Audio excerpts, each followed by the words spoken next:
Olá, eu me chamo Sara Guiar e vou apresentar os resultados do plano de trabalho titulado Padronização do ensaio para identificação de sítios de S-nitrosilação em proteínas recombinantes. Esse trabalho, ele é vinculado ao projeto de pesquisa Avaliação do estresse nitrosativo durante a febre e antipirese. Eu gostaria de frisar que eu entrei no projeto no final do mês de junho, quando o projeto já estava em sua finalização. A febre é o aumento da temperatura corpórea e é um dos mais conhecidos sinais clínicos de doença, permitindo que seja detectada no organismo a ocorrência de processos relacionados a infecções, inflamações, doenças autoimunes, entre outros problemas. O estresse nitrosativo é causado pela formação excessiva ou a proteção insuficiente contra espécies reativas de nitrogênio.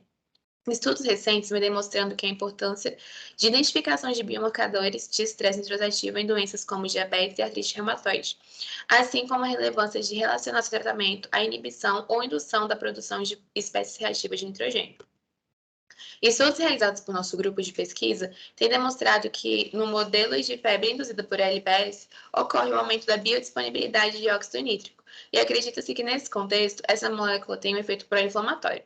Várias ações exercidas pelo óxido nítrico têm sido atribuídas a uma modificação oxidativa chamada S-nitrosilação, que é uma reação reversível entre o óxido nítrico e grupamentos sulfidrilos e de resíduos de cisteína, levando à formação de S-nitrosotióis em proteínas.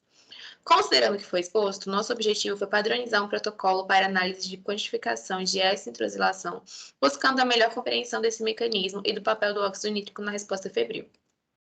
Para a avaliação da nitrosilação de proteínas, foi utilizado o método de captura assistida por resina proposto por Pinheiro e colaboradores com modificações.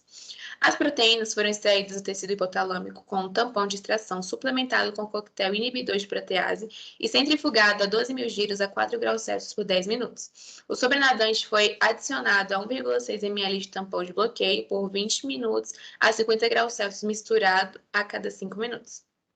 Em seguida, foi realizada a precipitação de proteínas com 6 ml de acetona pré-resfriada por 20 minutos a menos 20 graus Celsius.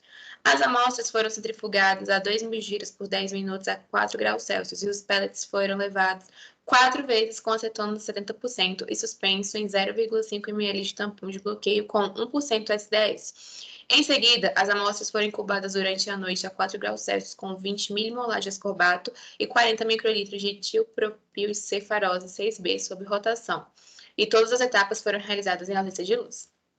A resina foi lavada 4 vezes com 1 ml de tampão de bloqueio, mais 1% SDS, e 5 vezes com tampão de bloqueio diluído de 1 para 10, com 1% SDS, seguido de diluição com o mesmo tampão suplementado com 2% de 2-mercaptoetanol por 1 hora em temperatura ambiente. Para quantificar a proporção de proteínas nitrosiladas, as amostras de entrada e saída foram submetidas à eletroforese em gel de poliacrilamida com dodecilsulfato de sódio a 5%, combinado com gel 10 a 5%, SDS-PI. Em seguida, os géis foram corados com Comasi Blue 0,05%. Nessa figura, nós temos a representação esquemática do método de captura assistido por resina. Os grupamentos TIOs de proteínas são bloqueados com metilmetano tiosulfonato. Em seguida, as amostras são incubadas com ascorbato, que converte S-nitrosotióis em tióis livres. Esses tióis livres fazem ligação covalente com a resina de tilpropilcefarose, que está sendo indicada por X na figura. Ao final, as proteínas são diluídas com agente redutor 2-mercaptoetanol e analisadas por eletroforese em gel de poliacrilamida com dodecilsulfato de sódio. A figura 2 representa um gel SDS-PAGE representativo corado com Comasi Blue para visualizar proteínas nitrosiladas em amostra de tecido hipotalâmico.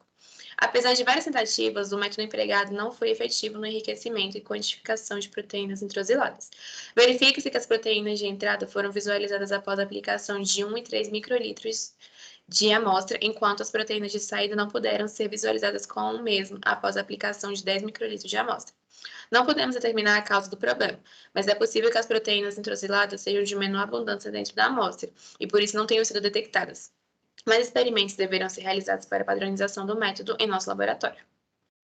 O método de captura assistida por resina apresenta algumas vantagens em relação a outros métodos existentes, como possuir menos etapas, além de facilitar a identificação e quantificação de sítios S-nitrosilados por espectrometria de massa. Dessa forma, o nosso grupo tem interesse em padronizar essa técnica, contudo, até o momento, isso não foi possível. O grupo pretende realizar algumas alterações no protocolo, com alteração na concentração de alguns reagentes, com o intuito de tornar mais viável a metodologia e melhorar a detecção de proteínas S-nitrosiladas por esse método.